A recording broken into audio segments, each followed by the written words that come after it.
Okay, well, welcome everyone. Thank you for coming out on this chilly but beautiful evening. Appreciate that, and we are excited. This is actually the last in our series, that we've had 5 in this series for the Women's BIPOC Speaker Series, and we're just excited that you're joining us in the room or remotely, and thanks to all of our partners who have been on this journey with us. So I'd like to quickly introduce our speaker tonight, Tracey Lamb. Tracey is an award-winning public relations professional who uses communications as a catalyst for diversity, equity, and inclusion. She's a director of programs and communications at Partners in Diversity, which is a nonprofit organization that works with employers to enhance diversity, equity, and inclusion in the workplace. We're married with our partner with events, and we are very happy to be part of this Partners in Diversity group here. So Tracey also enjoys helping her community in a lot of different ways. In 2014, she co-founded the API Forward, a volunteer nonprofit dedicated to education, leadership development, and the advancement of Asians and Pacific Islanders.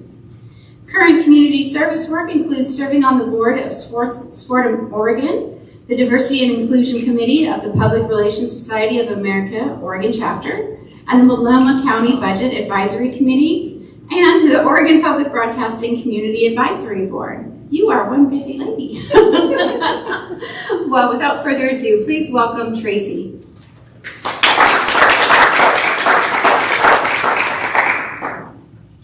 Good evening. How's everybody doing? Good. Well, thank you so much for being here. I really appreciate you spending this evening with me, and thank you to those who are joining online as well.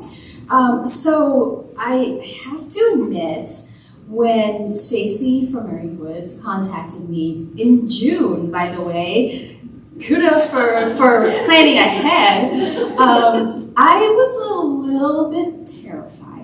Because as a recovering journalist, I'm used to telling other people's stories and not used to turning the table on myself. So naturally I was a little bit scared, but then I remembered reading somewhere that everyone has a story to share and that stories provide wisdom on the journey of life. And in what greater gift can we give one another than to really share our truth? So that's why I am here today, sharing my truth as best and openly as I can, and hopefully you'll find some of it remotely interesting. So there will be plenty of time at the end for questions. And what I want to do is give you a quick look of my identities. And just to give you a hint of where I came from, and then also a glimpse of what some of the topics I'll be covering today. So here's a quick snapshot. As the title of my slides indicates, I am an immigrant. My family and I moved here in 1980 from Hong Kong, straight to Portland.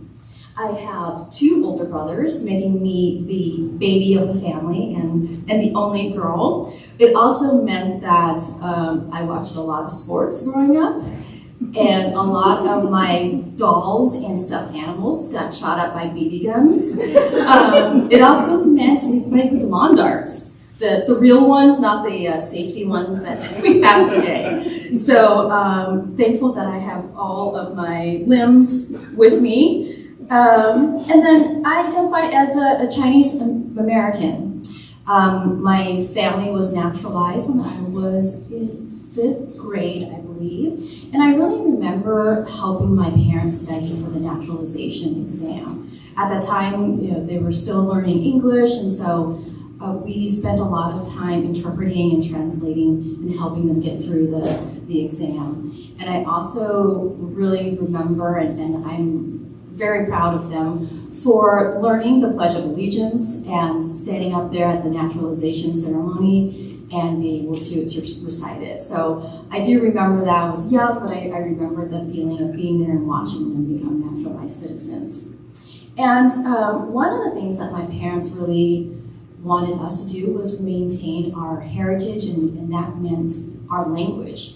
So growing up, they insisted that we speak Chinese, particularly Cantonese, in the home.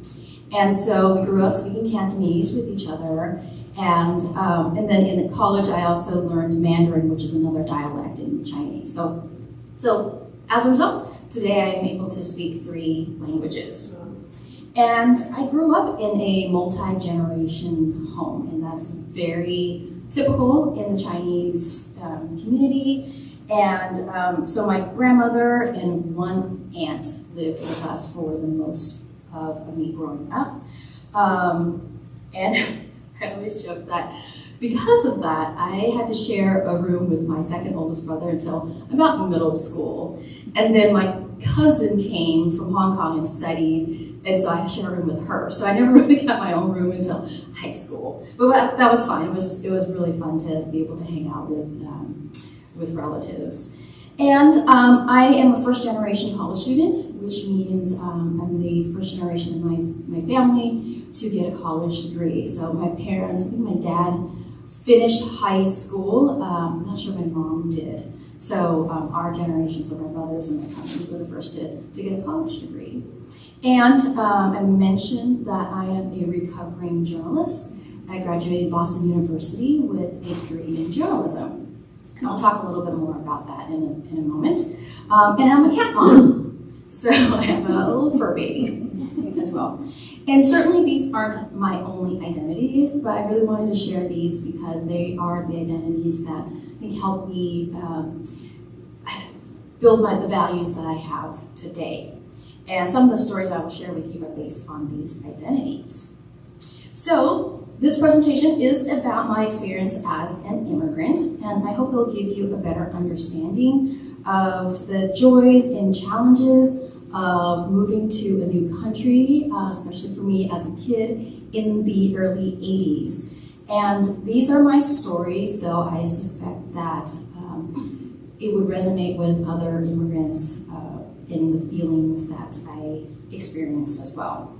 So just kind of curious, any other immigrants in the room today? Awesome. How about parents who are immigrants? Great, well, thank you. Well, hopefully you will find some resonance in my stories. And I love this photo because I have the classic bold haircut in that photo. So I will start my story the day we became immigrants.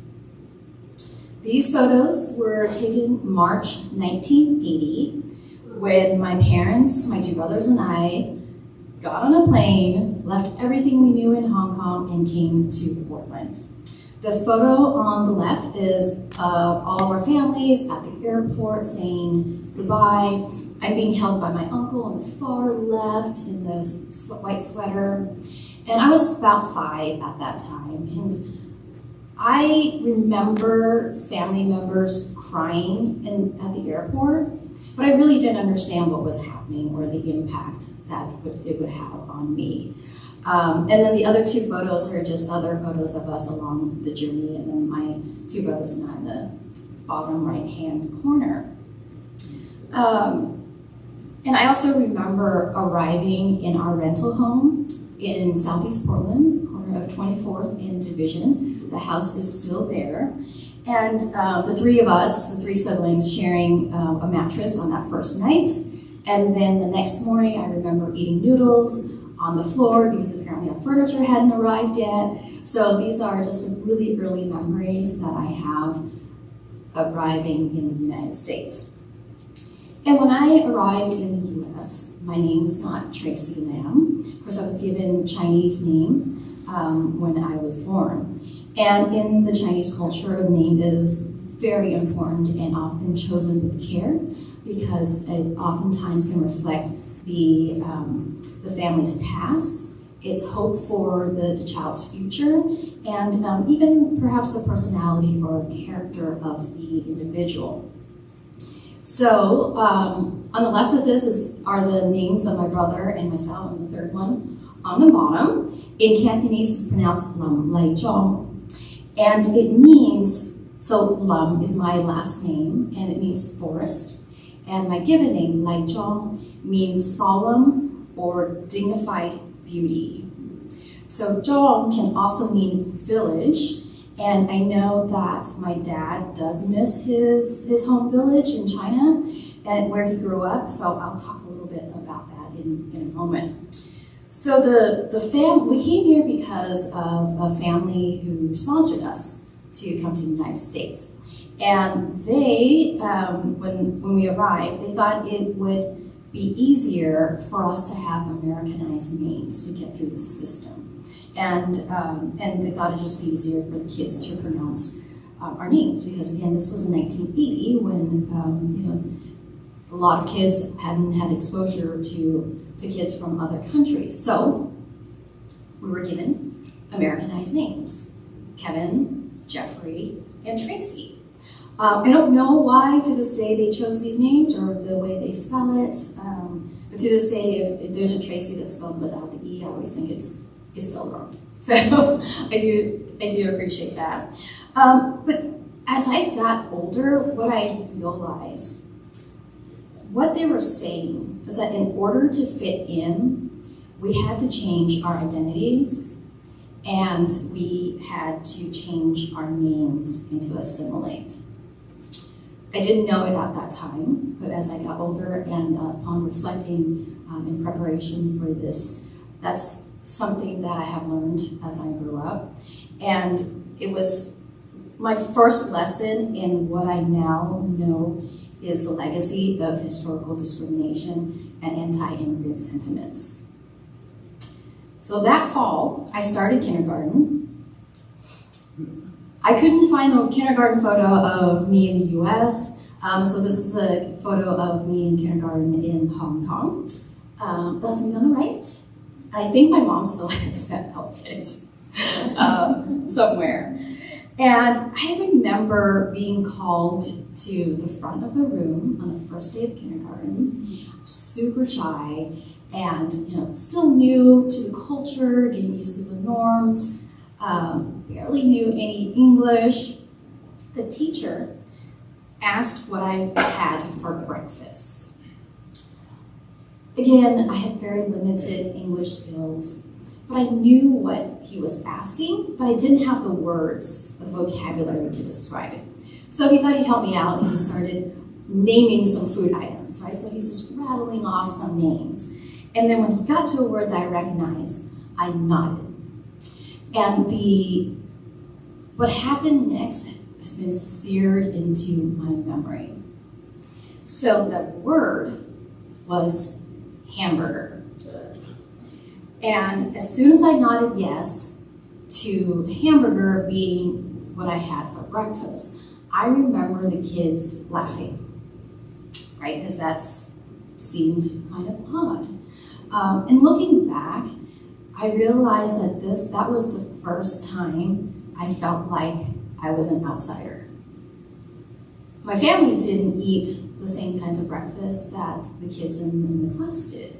And I didn't have the words or vocabulary, English skills at that time to articulate, to explain that. It's funny now, and right now, of course, as an adult, I don't eat hamburgers for breakfast, but if I did, it wouldn't be that big of a deal, right? But, as a 5-year-old in kindergarten, first day, it was being laughed at was not the greatest first day experience that I've had. And then the second time I felt like an outsider was, I'd say about a month later, Halloween. We didn't have Halloween where we came from, and nobody bothered to explain to me what it was. All I knew was that it involved candy, and I needed a costume. So I tried to explain this to my mom. We were at the grocery store, and right along before the checkout, there was some masks. And so my mom bought it, and it was the mask of C-3PO, for those who are familiar with Star Wars. So it was the android in Star Wars. So I went to school with my C-3PO mask, thinking that was pretty cool. But then apparently the kids stared and looked at me because I only had the mask. I didn't have the rest of the costume, right? The rest of the android costume. So So those were the two early incidents where I really felt like confused, embarrassed, and a bit of an outsider. I don't think the kids were trying to be mean, right? Kids are kids, but it was definitely something that stuck with me to this day. And I don't want to sound like it's all doom and gloom. I had a lot of fun in kindergarten. I remember Sherry, she invited me to her house where we played, and that was really my first experience of what a typical American, in quotes, kid played with and what the household was like. So I had a great learning experience and had fun. And then a friend of mine named Greg, he's still a friend to this day. We still hang out, and we've laughed about the whole C3PO mask before. So it was totally fine. I don't want to make it sound like I had an awful kindergarten experience. And things did get better once my English improved, because now I can meet friends and share what my experiences were like. And also I graduated ESL, English as Second Language, in first grade, and so that things got a little better after that. So in 1987, about 7 years after we immigrated to the US, my parents thought it would be great if my brother and I went back to Hong Kong to spend the summer to hang out with grandparents and cousins. And so at that time I was in middle school and Jeff was about to start high school. So the photo on the left is before we immigrated, my grandmother holding me and my two brothers in front of the Jumbo Floating Restaurant. That restaurant no longer exists. I believe it sank. And then the one on the right is of us visiting Hong Kong in 1987 with my grandmother in the middle, and then three of my cousins. The cousin on the bottom, I don't even remember meeting him before we left Hong Kong. I think he was very young at that time. And so we had a ton of fun being with family and learning about where I came from, ate a lot, and I do remember buying a lot of clothes because it was difficult for us to find clothes that fit our body type here in Portland. And so we ended up buying quite a bit of clothes, and that was another challenge as being immigrants, was finding clothes. And as a middle schooler, that was having cool clothes was apparently very important at that time. And since then, I've been back to Hong Kong several times, and I spent some time in mainland China as well. First as a student studying Chinese in college, and then also as a volunteer to teach English as well. And with each trip, I felt a little closer to my heritage, and with each trip, I also learned to navigate my different identities. And what I realized with each trip was that when I was in Hong Kong or China, oftentimes people didn't think I was Chinese enough. Probably because the way I acted, because by now I'm very American, westernized, maybe the way I am dressed, and definitely the way I speak. And then when I'm here in the US, I was never quite American enough, right? Going back to the early days when I felt like I was an outsider. So for a kid and as a young adult, it was pretty confusing. If I was neither Chinese nor American, well, what was I? And when I was studying in Beijing for a semester, I remember on several occasions that people would ask me where I was from. Oftentimes they're from taxi drivers, oddly. So I decided to run a couple experiments. So this was in the mid-90s when I was in Beijing. So when they asked, okay, where are you from? My first experiment, I would tell them, I'm from America. They wouldn't believe me because in their mind, Americans were blonde hair, blue eyed, white skin, right? And then the next time I said, well, I'm Chinese. They didn't believe me either, probably because even though I didn't speak Chinese with an accent, certainly it wasn't 100% fluent, right? I'd hesitate, I'd have to think about it, and also probably the way I acted probably also gave me away. And then finally, when I said, I'm from Hong Kong, most seem to accept that and move on. So it was a very interesting experiment. Basically, it reiterated the bit of identity crisis that I was experiencing in my college days. Really, where did I fit if I wasn't either or any of those three? And the experiment really confirmed two things for me: that there were a lot of stereotypes and cultural misunderstanding in this world, and that I had a role in changing it somehow.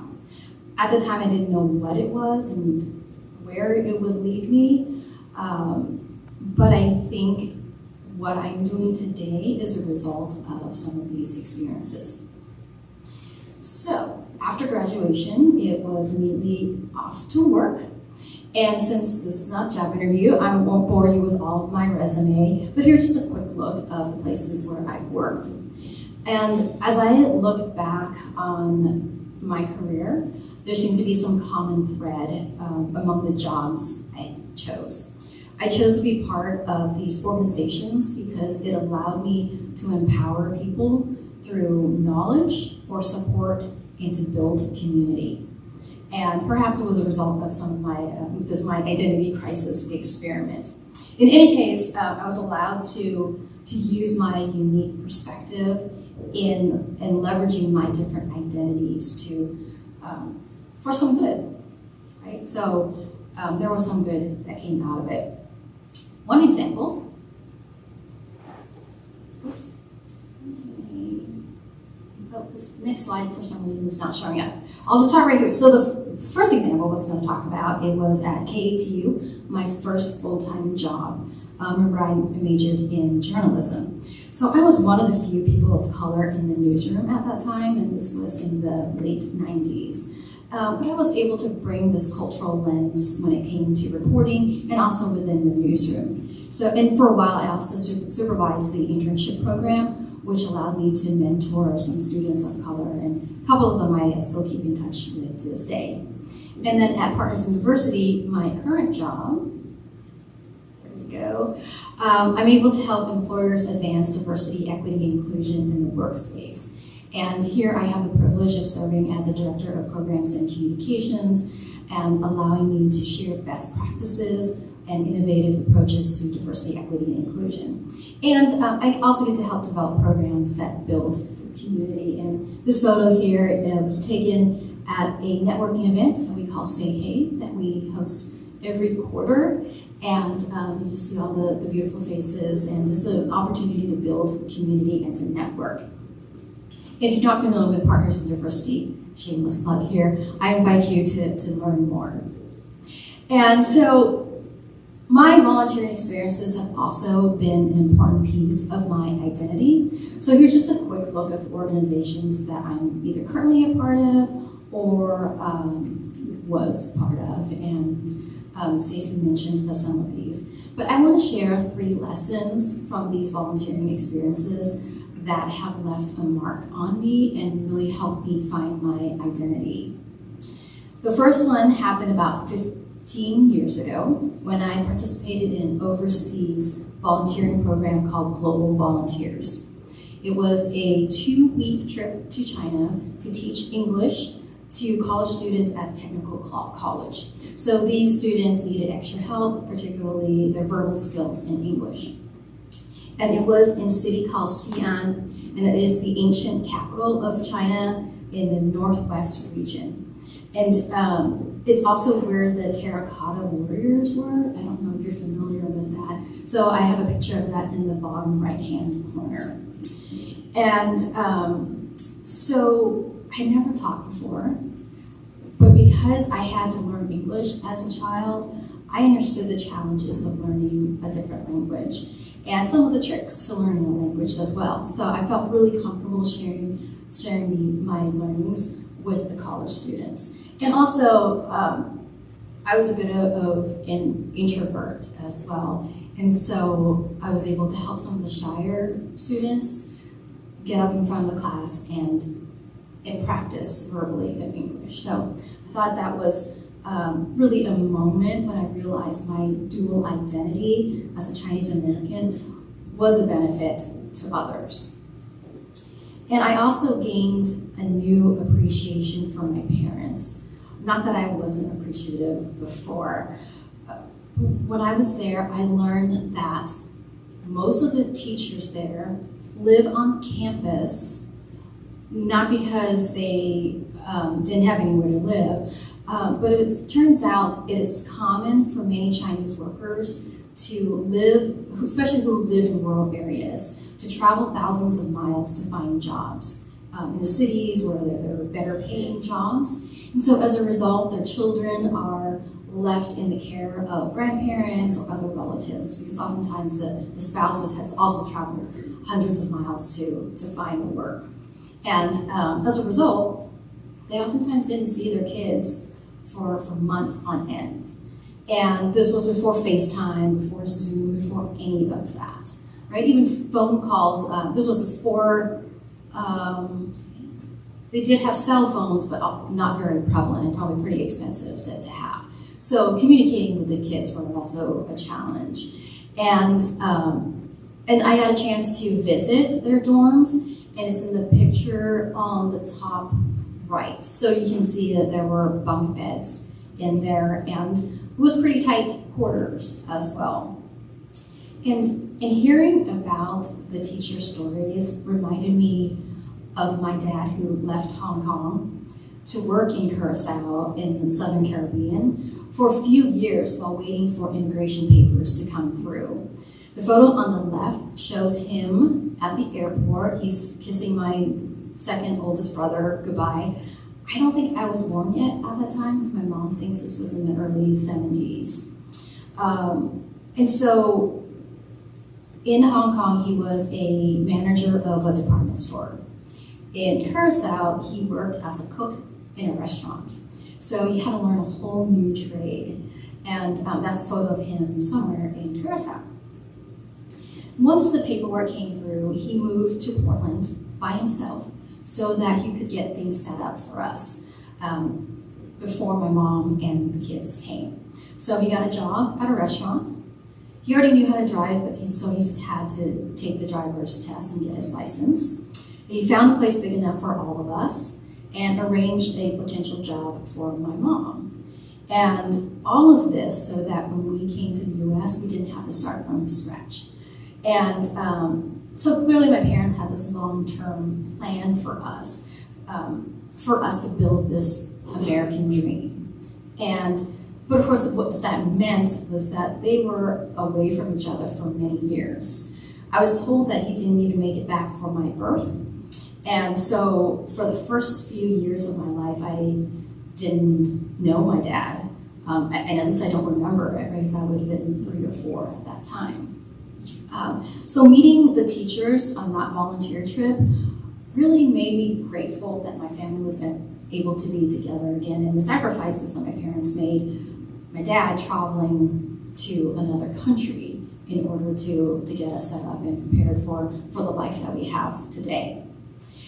And the second impactful volunteer experience happened when my friend and I co-founded a nonprofit called API Forward. As Stacey mentioned, it's an education foundation designed to develop Asian Pacific Islander leaders. And our signature program is called Forward Leadership Program, and was for undergraduate college students to gain experience. So they spent about 4 months working on a real-life project for a local agency. And through that, they gained leadership experience as well as a scholarship. So some of the students are also first-generation college students like me. They too had to navigate the system, figure out the application form, scholarships, work study, loans, and all the things that come with a college application.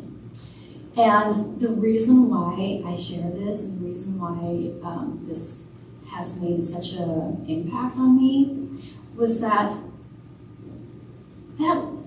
what's happening today happened to me 20 years ago. And I can't believe that the system is still has so much barriers for students and immigrants, that the students today are still facing the same challenges I did 20 years ago. So that has played a huge role in the kind of community work that I do, and I've learned so much from the students through the API Forward program. Then the third volunteer story I wanted to share happened when I was the president of the Asian American Journalists Association. I was the Portland chapter's president. A photographer named Laura Cole came to me. She had spent some time in South Korea. At that time, she met several women who escaped North Korea. And as a photojournalist, she decided to take photos of them and tell their story. And she was going to be in Portland. And so I pulled together an event to help showcase her photos and allow her to share the stories of these amazing women who escaped this regime. This was about 2006. So the women she photographed survived an authoritarian regime and endured unspeakable hardships. When they managed to flee North Korea, somehow they found the courage to share that story and relive that trauma. And it's been many years and I don't remember all the specific stories, but I just remember thinking about the importance of uplifting voices and sharing these stories so that others can learn and hopefully never repeat it, what's happening. And everyone's story deserves to be heard and understood. So that's why I'm also really appreciative of having this opportunity to share my story. But I remember this event having a huge impact on me and wishing that I had a chance to meet these amazing women. But I was so honored to be able to hear their story, and for Laura, the photojournalist, to be able to bring their stories to the U.S. And so to bring everything in full circle, my family's story started here in this village, this rural village in Guangzhou, China. And earlier I mentioned that my father really missed his home, his village, and part of my name also means village. So 5 years ago, I had a chance to go back to China and see this village. And I went with my parents, my husband, and one of my uncles. My uncle apparently is taking the photo in there. And at first I wasn't really that excited, honestly, to go. I knew it was going to be a long, windy, bumpy road in rural China. And I was just thinking, gosh, what is there to see, right? But when I got there, I was blown away. I was so wrong. The place was so amazing with so much history. And I wanted to share some of those photos with you. So what I found was that the place was in pretty decent condition. Lots of its original stonework. There are some photos of that there.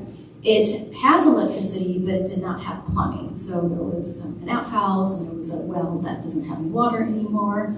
But the best part was really seeing my dad so excited to share his history. He was dragging us around, pointing to all the places where this is where I slept, this is where your aunt slept, and this is where I hand milled the grain. And so it was just so much fun seeing him so excited and the plans that my grandparents had for my aunts and for him. And on this photo, on the right, you might be able to see, I don't know if the folks in the back can see it, you might be able to see 3 distinct sections of the structure. So these sections are meant to be individual courtyards for 3 families. I mentioned that I grew up in a multi-generation family, and that was a very typical way that Chinese people lived. And so my grandparents would be in one of the courtyards, and my dad, when he grew up and had a wife and family, he would be in one courtyard.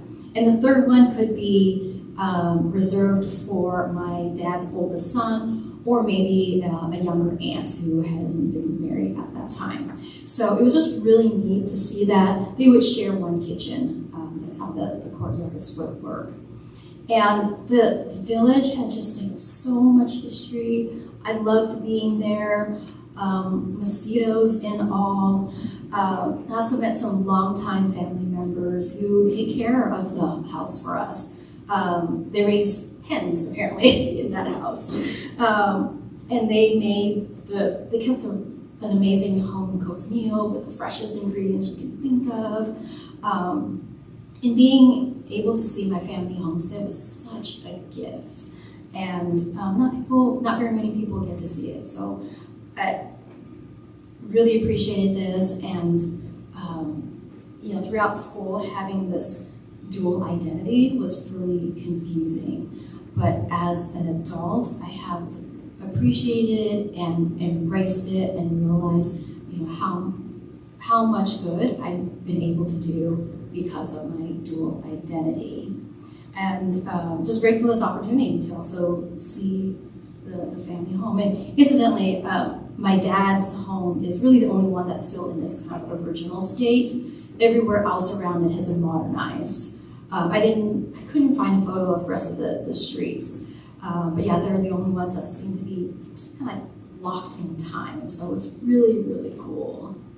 And so super grateful to be able to share this story. I apologize as I've seen a little rambling and all over the map, but it was just a really great fun for me to reminisce and reflect on my childhood as well.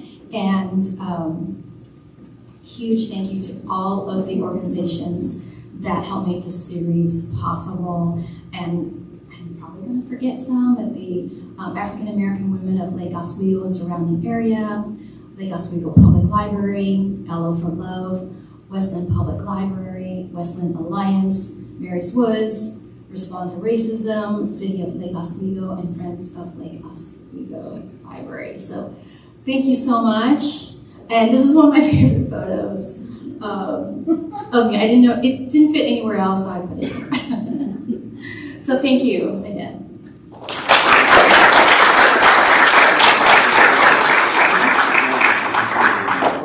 Open to questions if you have any. We were in China in 2006, and what we saw was typically in the older cities, the kitchen was separate from the house. That is, you had a house where you eat and live, but the kitchen was a separate building from the house. I don't know why that was, but Yeah, so the question for the folks online was that the gentleman visited China in 2006, and some of the kitchens were separate from the main house.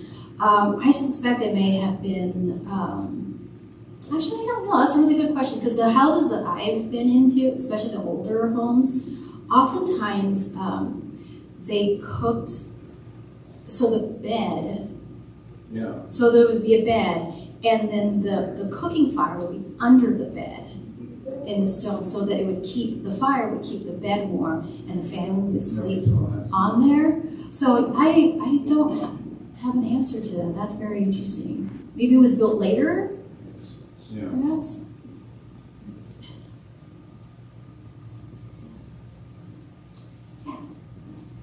Tracey, I wanted to ask, kind of more in a reflective way, what advice might you give a young immigrant coming to the country now, especially given you shared that it was pretty much similar challenges, hasn't changed much over the last 20 years, just from your own experience? Thank you. So the question is what advice I would have for immigrants today, based on my experience.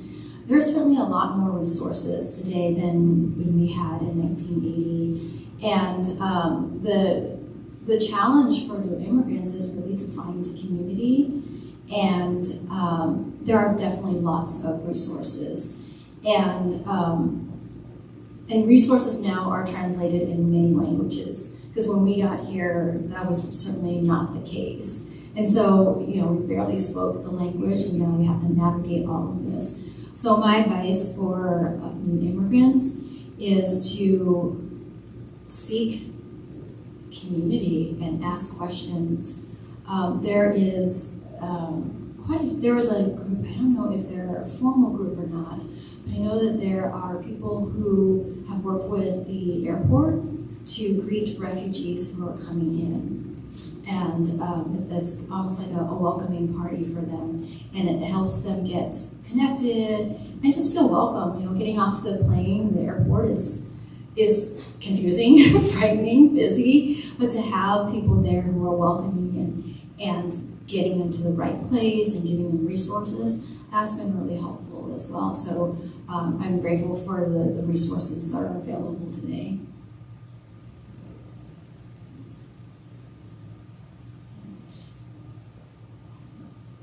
I just have to ask about the teacher who brought you up in front and asked what you had for breakfast. Did that teacher respond to the children laughing at you by explaining that people eat different things for breakfast, or did that teacher just let it go? Or Yeah, thanks for that question. So the question is, that story just tears up my heart. yeah, it certainly left a mark on me. And so the question was about the kindergarten teacher who brought me up to the front of the class and asked about what I had for breakfast and whether he somehow, interceded in the kids laughing. I don't remember if he did. I just remember the laughing. And everything after that was sort of a blur in my 5-year-old brain. That's sweet. I hope he did.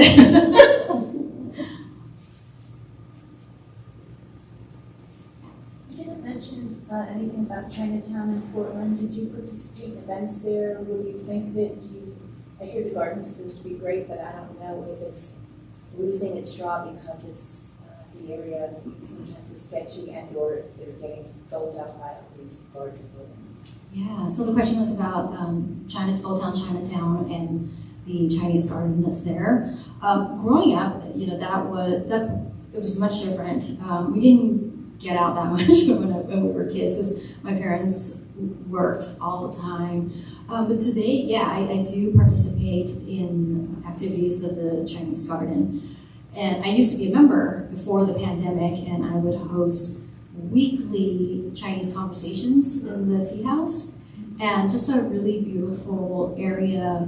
And with every season, there's something new, different plants, and just a different experience. And so I have been back since the pandemic. They've held some events for the Lunar New Year, and it was a great turnout both times I went. There's also now, right kind of diagonally from it, there is a new Chinatown museum.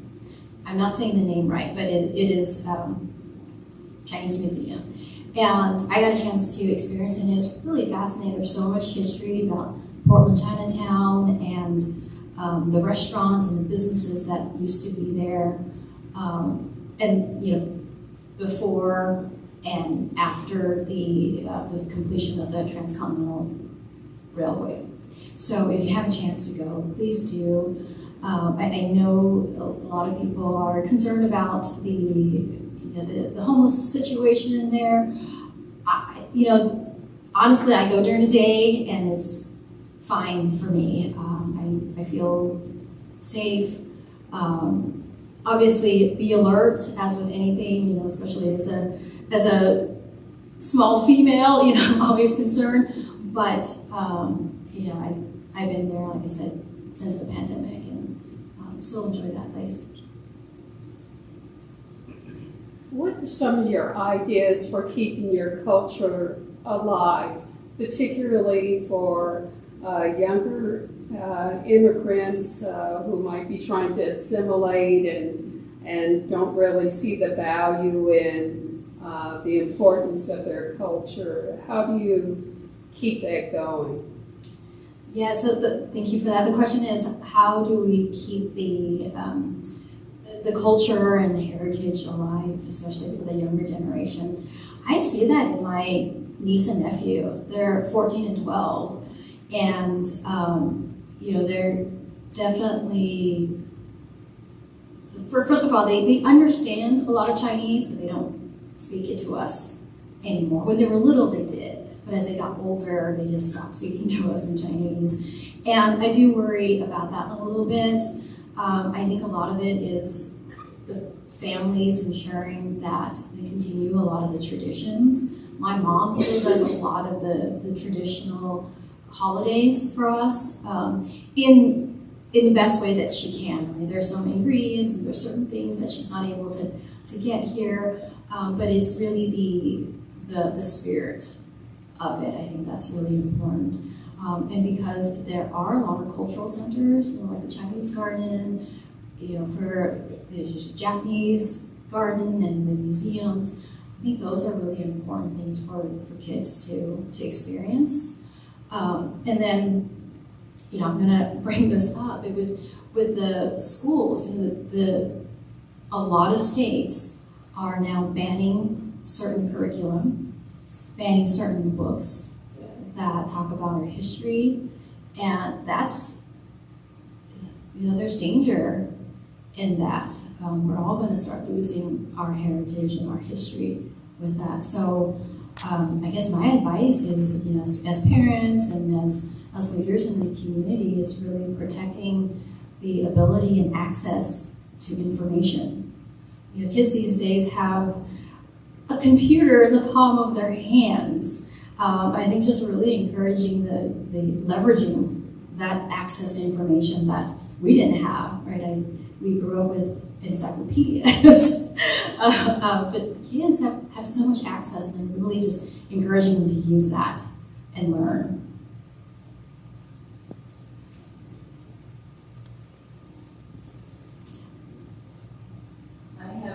It was very interesting to me, Tracey, because it was almost a reverse trip down memory lane for me, because I went with my husband and my 2 sons at that point to Hong Kong in 1972, and my daughter, who's a couple of years younger than you are, was born in Hong Kong, and we came back to the States in 1982. So many of your pictures I recognized immediately, the backgrounds at the airport and the no longer floating restaurant. In fact, I don't even think they have anything that floats left, unfortunately. But I just have the memory that it was interesting because my husband and I were so thrilled to be able to live in a country that spoke a different language. We unfortunately never learned the language, but it was one of the highlights of our experience as young parents. And yet I found that my children, when we came back, my oldest was going into high school, my middle one was going to junior high, and Jennifer, she was 4, I think, at the time when we came back. So she had another year when she went to kindergarten. But they expressed to me, it was disappointing and heartbreaking sentiment that they didn't want anybody in their schools to know that they, especially my daughter who had been born in Hong Kong, didn't want anybody here to know that she was born in Hong Kong, because that would make her, as you were saying, different. And so she came up with, I don't know what she said when she was asked where she was born. I always said where she was born, but I thought it's an interesting, especially for young children. I mean, you want to fit in at that stage of the game. But it has surely benefited all 3 of my children. Now, the first thing they want to talk about is the 10, 11 years that they spent in Hong Kong. So I've known people who have emigrated from China, but never anyone who emigrated from Hong Kong. So it was really exciting to hear your story. Oh, thank you. Yeah, thank you for sharing that. Yeah, it's different, right, in the 80s when a lot of people don't have exposure to other people from countries. And so I hope these days kids are proud to be from another country. Certainly when I grew up, it was a little harder. And for me, we couldn't get away with pretending to be from another place. Right? It was very obvious that we weren't from around here.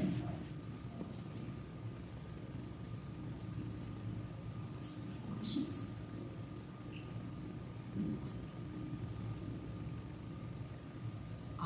Well, thank you so much for coming, spending the evening with me.